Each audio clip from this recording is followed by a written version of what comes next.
টি-20 নিয়মিত অধিনায়ক লিটন দাস ব্যাক করেছেন, খুব ভালো সংবাদ।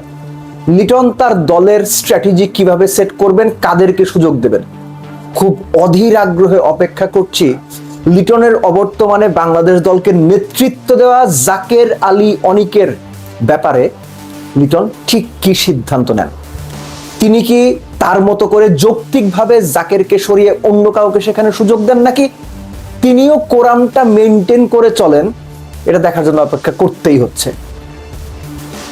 বাংলাদেশ ওয়েস্ট ইন্ডিজের বিপক্ষে টি-20 সিরিজে ফেভারিট হিসেবে মাঠে নামবে বলে আমি বিশ্বাস করি।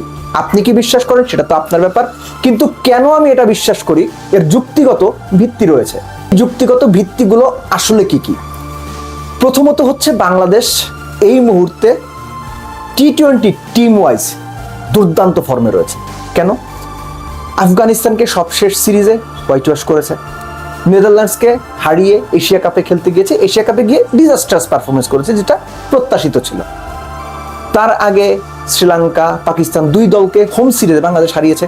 অর্থাৎ দেশের মাটিতে বাংলাদেশ টি-20 দল হিসেবে ভালো করছে। এর সঙ্গে আপনি সাইফের দুর্দান্ত ফর্ম কিংবা সাইফের ভালো ক্রিকেট খেলা, top of the order, Liton খুব ভালো ফর্মে আছেন, রিশাদ দারুণ রোল প্লে করছেন, শেখ মাহিদি বল, মুস্তাফিজ বরাবরই ভালো করছেন। সো অ্যাজ এ গ্রুপ টি-20তে বাংলাদেশ ভালো অবশ্যই করছে। হ্যাঁ, আপনি অবশ্যই বলতে পারেন যে বাংলাদেশ সংযুক্ত আরব আমিরাতের সঙ্গে হেরেছে, পাকিস্তানে গিয়ে পাকিস্তানে বাজেভাবে হেরেছে টি-20 সিরিজ, অবশ্যই তাই। কিন্তু তারও আগে ওয়েস্ট ইন্ডিজে এই লিটনের নেতৃত্বেই বাংলাদেশ এই ওয়েস্ট ইন্ডিজকে হোয়াইট ওয়াশ করে এসেছে। সো ওয়েস্ট ইন্ডিজের এই দলটার পটেনশিয়াল আছে, কিন্তু বাংলাদেশের এই দলটা টি-20তে ওয়েস্ট ইন্ডিজের তুলনায় বাংলাদেশের কন্ডিশনে ডেফিনেটলি এগিয়ে আছে, এটা আমি মানি। সো একই সঙ্গে আপনার বাংলাদেশের এই মুহূর্তে আরেকটা যে ব্যাপার, যে লিটন দলে ফেরার ফলে যেটা হয়েছে যে ব্যাটিং ডেপথটা খুব ভালো তৈরি হয়েছে। মিডল অর্ডারে যে বাংলাদেশের ধুঁকতে থাকা, জাকের আলী যখন টিমকে ক্যাপ্টেন্সি করছিলেন টিমকে নিয়ে, মিডল অর্ডার কিন্তু ঢুকেছে। লিটন কোথায় ব্যাট করবেন আমি জানি না, লিটন যদি স্বাভাবিকভাবে 3-এ ব্যাট করেন, লিটন চাইলে 4-এও ব্যাট করে, সেটা তার ব্যাপার।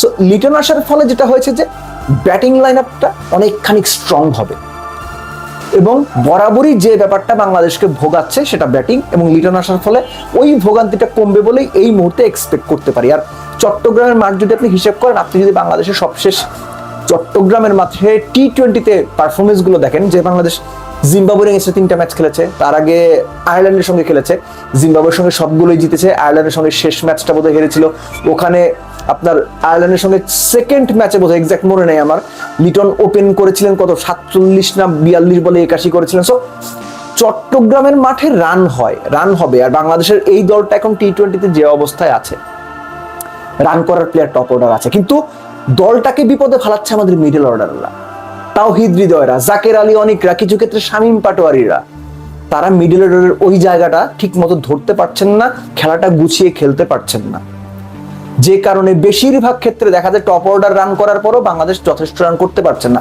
কিংবা টপ অর্ডার যেদিন ফেল করছে, মিডল অর্ডার সেদিন কোনো রকম টেনে টুনে একটা জায়গায় যাচ্ছে, বোলারদের উপর প্রেশার বেশি হয়ে যাচ্ছে। এই ব্যাপারগুলো ডেফিনেটলি অ্যাড্রেস করবেন লিটন, বা অ্যাড্রেস করেছেনও, আমি মোটামুটি নিশ্চিতভাবেই বলতে পারি, এবং সেই স্ট্র্যাটেজি নিয়ে মাঠে নামবেন। কিন্তু আবারও বলছি, চোখ থাকবে জাকের আলী অনিককে নিয়ে লিটন আসলে ঠিক কি করেন।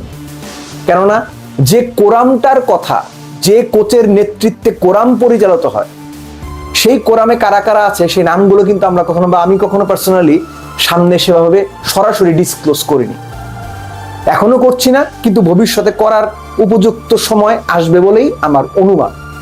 সো এই কারণেই লিটন জাকের আলী অনিককে নিয়ে কি সিদ্ধান্ত নেন, ক্যাপ্টেন কোচের সঙ্গে কোনো দেন দরবারে যান কিনা, কিংবা ক্যাপ্টেন কোচের কথা চুপ করে মেনে নিয়ে কোরামের দিকেই নিজের মাথা হেলিয়ে রাখেন কিনা, এটা দেখার জন্য অধীর আগ্রহে অপেক্ষা করব। ম্যাচের পাশাপাশি এই বিষয়টা গুরুত্বপূর্ণ এই জন্য যে বাংলাদেশ টিমের ড্রেসিং রুমে এই যে কোরামের বিষয়টা, পার্টিকুলার কিছু প্লেয়ারকে অতিরিক্ত প্রিভিলেজ কিংবা খারাপ পারফরমেন্স পরও সবসময় সুযোগ দিয়ে যাওয়া, এটা বাংলাদেশ ক্রিকেটের ক্ষতি করছে, খুব বাজেভাবে ক্ষতি করছে।